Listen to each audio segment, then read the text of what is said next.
सबसे पहले सुधांशु त्रिवेदी जी, आप ही से मेरा सवाल है और वो सवाल ये है कि क्या ईरान, क्योंकि अब अमेरिका तो ऐसा लग रहा है कि वो पीछे हटने को तैयार नहीं है, उनकी जो वहां पर आर्मी प्रेजेंस है उसमें बल्कि वो इजाफा ही कर रहे हैं और जिस तरह की अब पाषाण युग में ढकेलने की डोनाल्ड ट्रंप बात कर रहे हैं, क्या वाकई ईरान एक वक्त पर जो हमने इराक के साथ होता हुआ देखा था बर्बादी की तरफ बढ़ रहा है? देखिए, आज जो मिडिल ईस्ट की लड़ाई है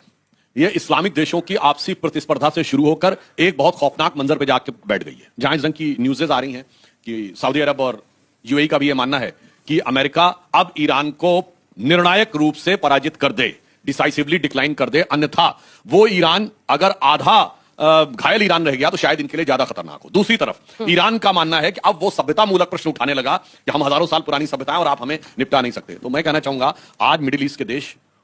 और ईरान, इनका रिलेशनशिप जानते क्या हो गया है? वो जो आप लोगों ने पुरानी वाली मुगले आजम फिल्म देखी हो तो जो आखिरी वाला सीन था जिसमें अनारकली को फांसी दी जा चुकी है पर एक रात के लिए उसको मलिका हिंदुस्तान बनाकर भेजा जाता है सलीम के पास, तो अकबर उससे कहता है सुबेरा होने से पहले तुमको इसे सुंघा देना होगा वरना सलीम तुझे मरने नहीं देगा और हम तुझे जीने नहीं देंगे। तो आज मिडिल ईस्ट के कंट्री कह रहे हैं कि ट्रंप हमें मरने नहीं देगा पर ईरान हमें जीने नहीं देगा, यानी दोनों तरफ से वो मामला बुरी तरीके से फंस गया। मगर एक सकारात्मक प्रश्न मैं कहना चाहता हूं, अगर ईरान ने यह विषय उठाया है कि हम 6000 साल पुरानी सभ्यता है और हमने कई बार युद्ध लड़े हैं और हम नष्ट नहीं होने वाले, तो यहां पर प्रश्न बहुत उचित है। अगर ईरान अपने सभ्यता मूलक प्रश्न की तरफ गया तो ईरान के वर्तमान कैरेक्टर से कई चीजों में बदलाव संभव है, क्योंकि मैं कह सकता हूं भारतीय उपमहाद्वीप यानी इंडिया, पाकिस्तान एंड बांग्लादेश के मुसलमानों के अलावा सिर्फ ईरान एक ऐसा देश है जिनके मुसलमानों को यह पता है कि वो मुस्लिम होने से पहले क्या थे। बाकी जगह प्री इस्लामिक हिस्ट्री पूरी तरीके से वाइप आउट हो चुकी है और अगर सभ्यता मूलक प्रश्न उठेगा तो भारत इसमें बहुत अच्छी भूमिका निभा सकता है। आप में से जो बच्चे बैठे हैं और जो आपके लाखों दर्शक देख रहे हैं, मैं उनसे कहना चाहूंगा कि जरा जाके चेक करिए।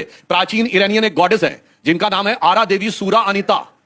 एक तो नाम है आरा देवी, ये सभ्यता मूलक क्वेश्चन है, सिविलाइजेशन, और उनके सर के पीछे सूर्य ऐसा बना है, सूरा नाम है, और वो बैठती किस पे है? शेर पे बैठी है। तब आपको समझना चाहिए कि कनेक्शन कहां से है। और अगर अमेरिका कहता है तो अमेरिका भी बड़ी पुरानी सभ्यता थी। आप में से सबसे जाके मैं कहता हूं जाके चेक करिए, monkey God of Honduras, Honduras एक छोटा सा कंट्री है लैटिन अमेरिका में, उसकी आप फोटो देखेंगे तो घुटने के बल बैठे हुए बंदर हैं और हाथ में गदा तक लिए हुए हैं। तो आपको समझने की जरूरत नहीं है कि वो किसके कनेक्शन है। तो अगर इन देशों में सिविलाइजेशनल सेंटीमेंट उभरता है तो विश्व के लिए भविष्य में एक सकारात्मक दृष्टि उभर कर सामने आएगी। भारत उसमें वो भूमिका निभाएगा जिसे मैं अटल जी की कविता की पंक्ति के रूप में कहना चाहूंगा कि दुनिया का इतिहास पूछता रोम कहां यूनान कहां है, घर घर में शुभ अग्नि जगाता वो उन्नत ईरान कहां है, दीप बुझे पश्चिमी जगत के छाया जब बर्बर अंधियारा तभी चीर कर तम की छाती चमका हिंदुस्तान हमारा।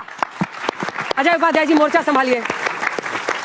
और जवाब दीजिए। आज देखिए, आप लोग इस पूरे युद्ध में हम लोग देख रहे हैं कि पूरा विपक्ष जो है वो बार बार चाह रहा है कि ईरान के समर्थन में खुलकर भारत आ जाए, लेकिन आज स्थिति जो आप देख रहे हैं इसका अंत कैसे होगा? मतलब उसको हिजबुल्लाह भी पालना है, उसको हुती को भी पालना है, उसको हमास को भी मारना है, उसको इजराइल को अपना सबसे बड़ा दुश्मन उसको